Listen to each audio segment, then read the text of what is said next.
Television চ্যানেলগুলো যারা যুদ্ধ জিগির তুলছিল, যারা মিথ্যে কথা বলছিল, তাদেরকে আশকারা দেওয়া হচ্ছিল।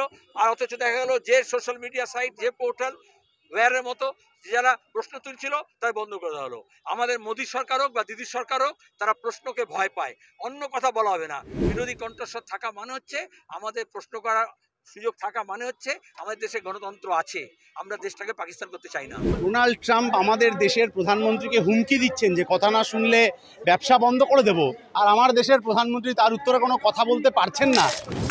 আমরা চেয়েছিলাম সন্ত্রাসবাদকে শিক্ষা দিতে হবে, সন্ত্রাসবাদকে নির্মূল করতে হবে, সন্ত্রাসবাদের ঘাঁটি ভাঙতে হবে, এবং এই দক্ষিণ এশিয়ার কোনো দেশই যাতে প্রতিবেশী দেশে উস্কানি দেওয়ার মতো কাজ না করে।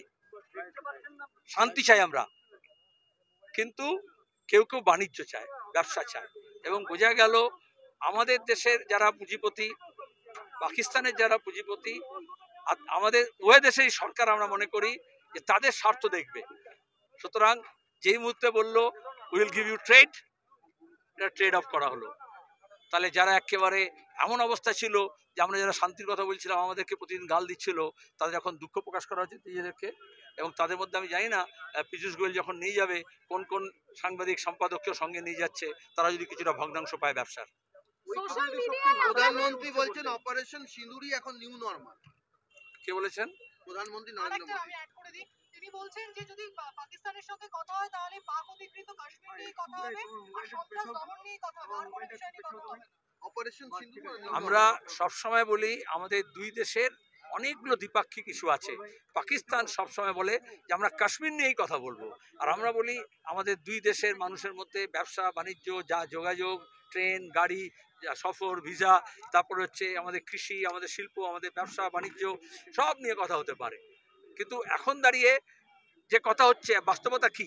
প্রধানমন্ত্রী বলেছেন বক্তৃতায়, কিন্তু আসলে দুই দেশ ডিপি, যেটা director general of DGMO military operation, আজকে খবরের কাগজে কি আছে, আজকে টেলিভিশন চ্যানেলে কি আছে, কি নিয়ে কথা হয়েছে? কাশ্মীর নিয়ে কথা হয়েছে, পাক অধিকৃত কাশ্মীর নিয়ে কথা হয়েছে। দুই দেশের ডিজিএমও কথা বলেছে উভয় সীমানায় যত মোতায়েন করা হয়েছিল যা সেনা, তাতে কিছুটা সংখ্যা কমাতে হবে। সিঁদুর মে হাত दोगे तो घुस के मारेंगे, আজ প্রধানমন্ত্রী বলছে ঘর মে ঘুস কে মারেंगे। ওটা বিহার ইলেকশনের জন্য তুলে থাকুক, এখন এখানে বাংলায় কেন বলছো? ওটা বিহার নির্বাচনের প্রচার। সোশ্যাল মিডিয়ায় আপনাদের অবস্থান নিয়ে সমালোচনার ঝড়, কি বলবেন? আমি কোনো ঝড় দেখছি না, তুমি দেখছো, দেখো।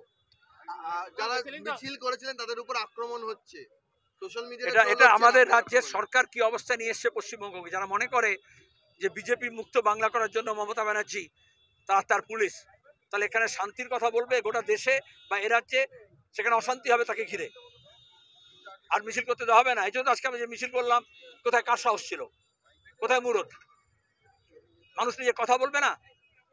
আর এইভাবেই টেলিভিশন চ্যানেলগুলো যারা যুদ্ধ জিগির তুলছিল, যারা মিথ্যে কথা বলছিল, তাদেরকে আশকারা দেওয়া হচ্ছিল। আর অথচ দেখা গেল যে সোশ্যাল মিডিয়া সাইট, যে পোর্টাল ওয়্যারের মতো যারা প্রশ্ন তুলছিল তাই বন্ধ করে দেওয়া হলো। আমাদের মোদী সরকার হোক বা দিদির সরকার হোক, তারা প্রশ্নকে ভয় পায়, অন্য কথা বলা হবে না। বিরোধী যদি কথা না থাকে, আমাদের বিদেশ সচিব কি বলেছেন, পাকিস্তানকে শিখতে হবে যে বিরোধী কণ্ঠস্বর থাকা মানে হচ্ছে আমাদের প্রশ্ন করার সুযোগ থাকা, মানে হচ্ছে আমাদের দেশে গণতন্ত্র আছে। আমরা দেশটাকে পাকিস্তান করতে চাই না। এখানেই হচ্ছে দুর্ভাগ্য। প্রধানমন্ত্রীর প্রথমে উচিত ছিল ওই ট্রোল ব্রিগেড, দক্ষিণপন্থী যারা আছে, হিন্দুত্ব যারা বাদী আছে, তাদেরকে প্রথমে সমালোচনা করা। কারণ নেভাল অফিসারের বিধবাকে কেন অপমান করলে, আর বিদেশ সচিবের অ্যাকাউন্ট বন্ধ করে দিতে হলো টুইটারে, তার মেয়েকে নিয়ে নোংরা নোংরা কথা বলছে। এরা সুযোগ পেলেই আরএসএস, দক্ষিণপন্থীরা এবং মুসলমান সাম্প্রদায়িক হবে, সাম্প্রদায়িক শক্তি দেখবে, প্রথম সুযোগ পেলেই মহিলাদের উপর আক্রমণ করে। এবং প্রধানমন্ত্রী ছিল ক্ষমা চাওয়া, এবং আমাদের আইএস অ্যাসোসিয়েশনের উচিত এটা নিয়ে দক্ষিণপন্থীদের বিরুদ্ধে মুখ খোলা, নাহলে কালকে যে কাউকে আক্রমণ করতে পারে। মুখ খোলা, শুধু এক স্যান্ডেলে করলে হবে? আমরা শুনতে চাই তাদের প্রতিবাদ। তার সরকারের কাছে একটা বলুক অন্তত যে শাসক দল এগুলো কেন করছে। বৃহত্তর বাম ঐক্য আজ রাজপথে হাঁটলো, এই ঐক্যকে কিভাবে দেখছেন? আরো অনেক মানুষ যারা 10টা দলের বাইরেও ছিলেন, সে মানুষ হেঁটেছেন, দুপাশে সমর্থন করেছেন। আরো মানুষকে জড়ো করতে হবে, এবং দেশকে বাঁচাতে হলে, দেশের মানুষের ঐক্য বাঁচাতে হবে। দেশের মানুষের ঐক্য বাঁচাতে হলে, তাদের রুটি রুজি বাঁচাতে হলে আমাদের আরো বেশি ঐক্যবদ্ধ হতে হবে। ধর্মতলাতে লেফট ফ্রন্টের পতাকা পোড়ানো হচ্ছে বিজেপির তরফ থেকে, যার যেটা কাজ সেটা করে। কেউ পতাকা বহন করে, কেউ পতাকা পোড়ায়। ওদের বোঝাতে হবে পতাকা কিসের জন্য তৈরি হয়। আর আমরা তো একটু আগে ধর্মতলায় ছিলাম, ওদের সাহস ছিল তখন আসলো কেন? লুকিয়ে ছিল তো অনেকেই করে। তোমরা যাও, তোমার চ্যানেল যাবে, ওখানে একটু ছবি তুলবে।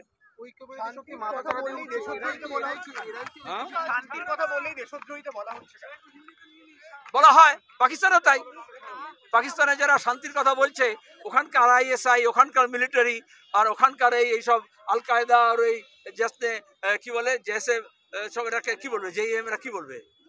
একই কথা, ওরা একই কথা বলবে। দক্ষিণপন্থীরা এটাই বলে, কারণ তারা অশান্তি চায়, অশান্তিতে ব্যবসা বাড়ে। আপনারা বলছেন যে আপনারা শান্তির পক্ষে, তাহলে পেহেলগাঁর সন্ত্রাসীদের আপনারা ধ্বংস চান না? পেহেলগাঁয়ের সন্ত্রাসীদের ধ্বংস চাই বলেই সেই সময় CPIM যে বিবৃতিটা দিয়েছিল তাতে বলা ছিল যে সন্ত্রাসবাদ নির্মূল করতে হবে, পাকিস্তান সরকারের ওপর চাপ দিতে হবে যাতে তাদের মাটি ব্যবহার করে এই সন্ত্রাসবাদ আর ভারতকে আক্রমণ করতে না পারে।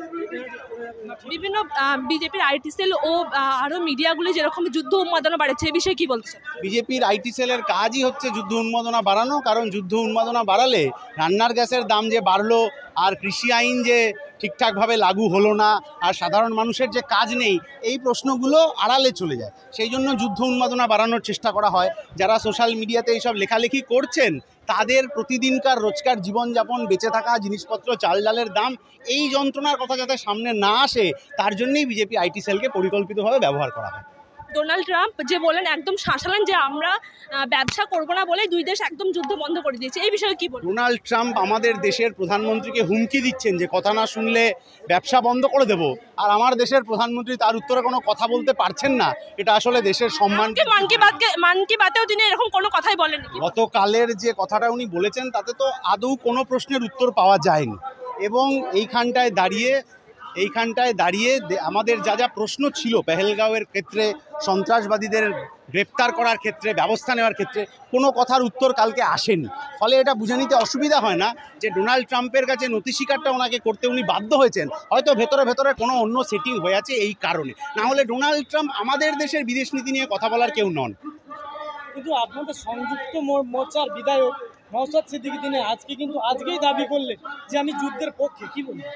আমরাও যখন ঘটনা ঘটেছে তখন আমরাও বলেছিলাম যে কেন্দ্রীয় সরকার সমস্ত ব্যবস্থা নিতে পারে, আমাদের পার্টি তার পক্ষে রয়েছে, এটার মধ্যে কোনো অসুবিধা নেই। কিন্তু বিজেপি বা কেন্দ্রীয় সরকার এই প্রশ্নের জবাব দেয়নি যে এই যে সিজফায়ারটা হলো সেইটা ডোনাল্ড ট্রাম্প কেন ঘোষণা করলেন, সিজফায়ারটা হবে এটা কে ঠিক করলো, কেন ঠিক করলো? আচ্ছা, সিজফায়ার হওয়ার সময় ভারতবর্ষের যে সৈনিক ওই দেশের হাতে গ্রেপ্তার হয়ে আছেন তাকে ফেরত আনার ক্ষেত্রে কী ব্যবস্থা করা হলো, এই সমস্ত প্রশ্নের কোনো জবাব পাওয়া যায় না। যুদ্ধ নয় রাজনৈতিক সমাধান, তাহলে সমাধানটা কি বলবেন? রাজনৈতিক সমাধান বরাবরই এইটা ছিল যে যুদ্ধ হলে সাধারণ মানুষের ওপর চাপ পড়ে। আমার ঘরে ঢুকে যে আক্রমণ হয়েছে তার বিরুদ্ধে আমি প্রত্যাঘাত করবো, এটা তো ঠিক কথা, কিন্তু এই যে সিজ ফায়ার এইটা কেন ঘোষণা করতে হলো, কাউকে কেন হুমকি দিতে হচ্ছে যে কথা না শুনলে ব্যবসা বন্ধ করে দেবো, এতে আমার দেশের সরকার তার বিরুদ্ধে কি কথা বলছেন এটা আমরা এখন অবধি জানতে পারি। আমরা আমাদের কথা বলছি যে বিজেপি যা সোশ্যাল মিডিয়ায় ছড়াচ্ছে সেটা আসলে বেকারের হাতে কাজ নেই, এই যন্ত্রণার কথা যাতে সামনে আসতে না পারে তার জন্য, রান্নার গ্যাসের দাম বেড়ে গেছে সেটা যাতে সামনে আসতে না পারে তার জন্য। কিন্তু আমার দেশের সরকার এই বিষয়ে কি বলছেন এগুলো আমরা এখনো জানতে পারি। সমস্ত রাজনৈতিক দল এদেশের প্রধানমন্ত্রীর ডাকা সর্বদল বৈঠকে যোগ দিয়ে সন্ত্রাসবাদকে দমন করবার জন্য, পহেলগাঁও হত্যার প্রতিশোধ নেওয়ার জন্য ভারত সরকার যে পদক্ষেপ নেবে তাকে পূর্ণ সমর্থনের প্রতিশ্রুতি দিয়ে এসেছিল। সেখান থেকে সরল কে? CPM তার সমর্থন প্রত্যাহার করলো, কংগ্রেস তার সমর্থন প্রত্যাহার করলো, অখিলেশ যাদব প্রত্যাহার করলো, MK স্টালিন প্রত্যাহার করলো না।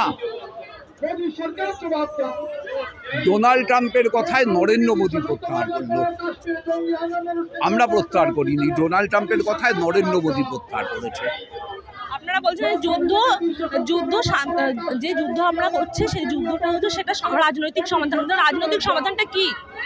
আমরা চিরকাল এটা মনে করে এসেছি, যুদ্ধ পৃথিবীতে কোনো কিছুর সমাধান করতে পারে না, আজকে না। দ্বিতীয় বিশ্বযুদ্ধ উত্তরকালীন পৃথিবীতে এই বিষয়ে আলোচনা শুরু হয় এবং তখন থেকে এটা আন্তর্জাতিক নীতি হিসাবে গৃহীত হয়। সেই জন্য ইন্টারন্যাশনাল কোর্ট তৈরি হয়। এই ইতিহাসগুলো ভুলে গেলে চলবে না। যুদ্ধ সমাধান না, কিন্তু তার মানে এই না যে আমার ঘরের ভিতর ঢুকে আমাকে মেরে চলে যাবে আর তুমি অক্ষত থাকবে। যুদ্ধ সমাধান না, এটা যেমন সত্য, আমার ঘরের ভিতর ঢুকে তুমি আমাকে মারলে পরে তোমাকে তার পাল্টাটা পেতে হবে, এটাও সমান সত্য। সেই পাল্টাটা দেওয়ার জন্য গোটা ভারতবর্ষ প্রধানমন্ত্রীর সঙ্গে ছিল, আর ডোনাল্ড ট্রাম্প প্রধানমন্ত্রীর হাত টেনে ধরল, অথবা প্রধানমন্ত্রী তার দুই বাহুকে অ্যাডভান্স ডোনাল্ড ট্রাম্পের পদতলে রেখে চলে এলো। তিনি একদম ব্যবসা নিয়ে শাসিয়েছেন ডোনাল্ড ট্রাম্প এবং বলেছেন আমার জন্য এই যুদ্ধ বন্ধ হয়েছে। কি বলবেন? নরেন্দ্র মোদী জবাব দেবে, আমি কেন জবাব দেবো?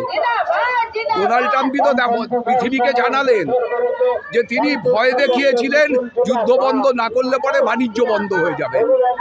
ভারত ভয় পেল, ভারত তো প্রমাণ করছে ভারত ভয় পেল।